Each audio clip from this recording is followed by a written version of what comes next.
come back to the introduction of the Course and you ask yourself, what are these blocks that get in the way of me remembering the truth of who I really am? So what are the blocks? The blocks are thoughts. You know, the Course in Miracles, again, it says that our thoughts alone cause us our pain. It doesn't say our husband.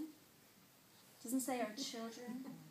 It doesn't say our families, our work colleagues. It says our thoughts alone are causing our pain.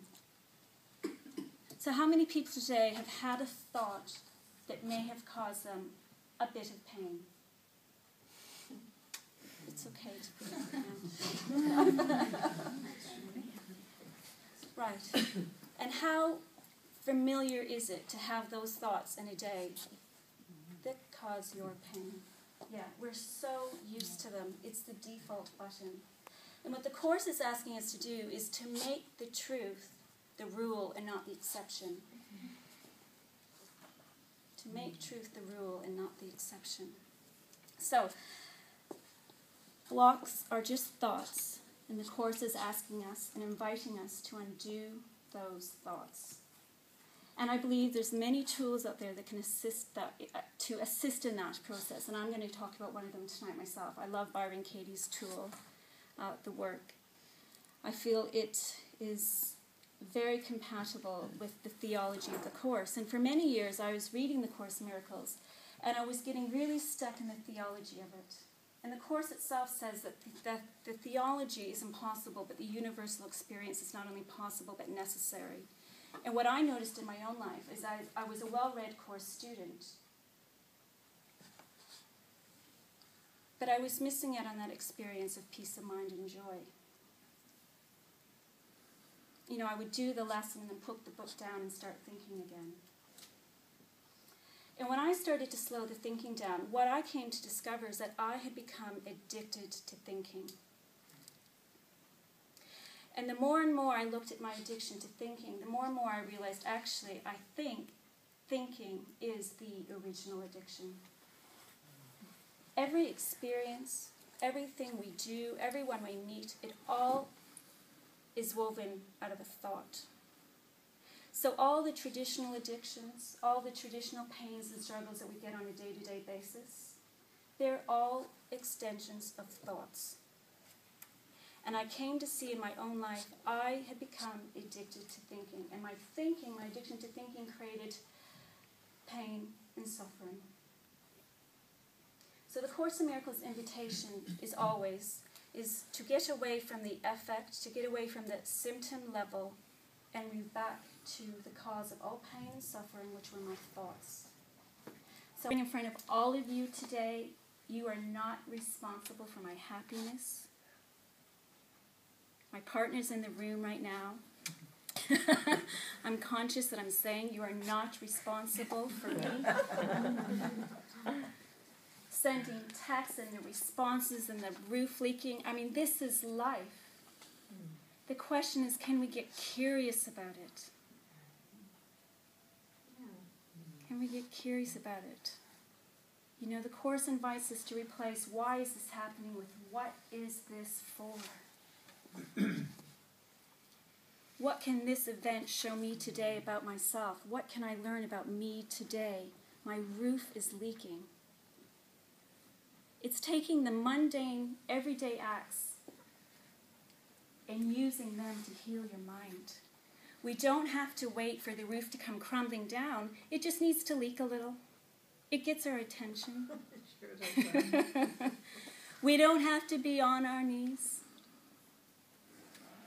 You know, it's choosing to see it differently on a day-to-day basis. Have you had an experience just this evening where you can already see, I could have thought about that just a little bit differently? It could have been on your trip up today, on your way here this evening. How did you feel when you walked in the room? Did you feel resistance? Or were you curious? I don't know who these people are here tonight. Where should I sit? Who am I going to talk to?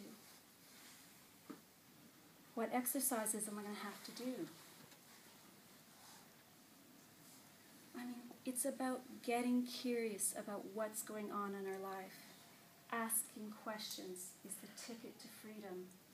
It's not about having the answers. Course in Miracles already tells us we don't know what anything is for.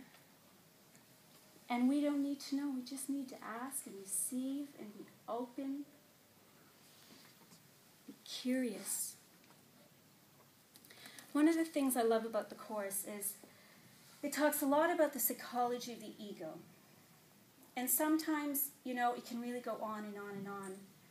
And, sometimes I'm not even sure. I mean, sometimes the ego sounds really bad to me. And should I even be talking about my ego? It sounds dreadful. And then other times I read the Course and I think, God, I'm really all right. This is okay, this thing I'm working out with. But there are some very clear statements in the Course that invite us to look at the ego. The Course says the first step to undoing the illusion is by looking at it. The first step to undoing the pain is by looking at it. How many times in a day or a week and a month are we willing to look at our stories, our thoughts that create our pain, that create more separation? How many times in the day are you saying, Holy Spirit, I'm going to join with you. I want to look at this story right now. Or whatever, and if the term is not Holy, if the term Holy Spirit doesn't resonate, whatever it is that you turn to for support, how many times in a day are you turning to that? The Course is not asking us to deny our story. The Course is asking us to reevaluate it. And that's what I'm teaching myself to do, to reevaluate all my thoughts. It's not saying get rid of them. I love this quote you're going to read tonight, Ian. Is this the one you put on Facebook today?